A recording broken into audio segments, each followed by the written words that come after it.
we as a coalition have expressed ourselves on a few issues that are affecting our people. And we have gotten to a place where we feel that the regime which we consider legitimate is not responsive to those issues.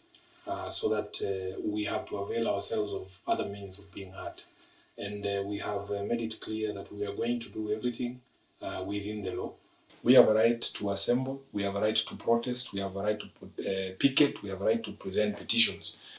We had hoped that once we spelled out clearly what our people and the people of Kenya are demanding of the leadership would actually take action. People are sending us messages they have not been able to eat together with their families for weeks, and they expect for us to be able to do something.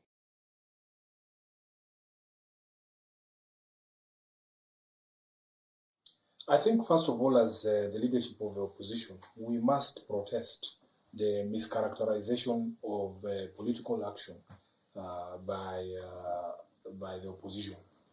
I think there is a very deliberate effort in media, both local and international, to stigmatize political action that is protected by the Constitution, as I have demonstrated, to make it look like it will always end in violence, or that somehow there will be destruction of property, that somehow businesses will be affected.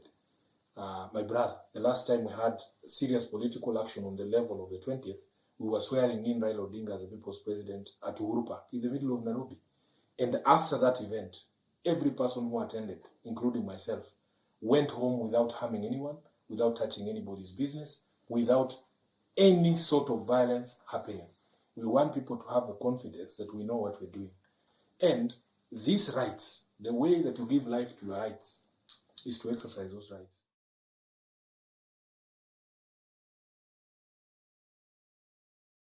The issues that we have gone through with them, none of them is a request for a handshake or a desire to be part of this government.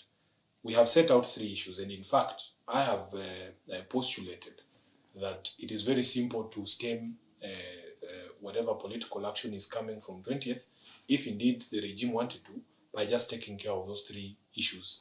If the so-called president today stood up and said he's going to reduce the price of maize meal to 70 shillings like he promised, then really our people cannot ask for anything else from us, because it is them pushing us to push this agenda. If he says today that yes, because the Constitution requires that our elections be verifiable and accurate, we are going to open the servers of the IEBC, because if he knows that he won, he should have nothing to worry about. Open the servers, let there be a bipartisan team or even international observers. We audit the server system, and if he demonstrates, yes, that he won, then we will have no qualms. We will have no quarrel with him. And finally, he calls us and he says, yes, you are such a core part of the country. You cannot be ignored in the process of the constitution of the IEBC. Let us have a conversation similar to the IPPG. Yes, you are stakeholders in elections. Let us reconstitute this electoral body together. The matter is done. The quarrel is over.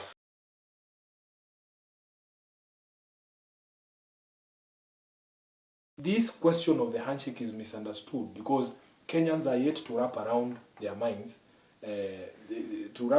around this idea of political competition and cooperation. We have seen, even in the Nordic states sometimes, a party might be the minority in the house, but they produce a prime minister. Because there, the democracy is so advanced, they accept that, in fact, the best ideas can come from even the smallest political party. And that your ability to lead is not determined by how large the political outfit you lead is. So, political cooperation, because what was happening during that time was political cooperation. That we wanted to be able to, instead of talking to each other like we are doing now at political forums and rallies, you open the avenue for people to be able to converse about the real issues of the country. And if you are to be honest, my brother, what is so unreasonable about the demands that we had put to this regime and say, if you are ready, we can have a conversation about this. Where is the unreasonableness? That's the question you need to answer. They have tried to shape this political cooperation between my party leader and the former president to be the cause of all the problems. And it is a narrative that they sold very successfully.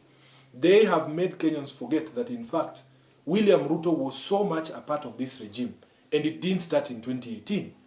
This regime goes back to 2013 when they were first elected together, then facing the ICC cases. If you tell me that life was good between 2013 and 2018, then we can blame the handshake. But if prior to that, things were as bad as they are right now, with all the corruption cases that emerged then, from NYS, you know, all of those things, to Goldenberg, all of those things happened pre-handshake. What was the price of unga before the handshake in 2018? What is the marginal increase after the handshake? So let us not fall into this propaganda of William Ruto, because he is seeking to avoid responsibility for crimes of omission and commission during his tenure as the deputy president for the past 10 years.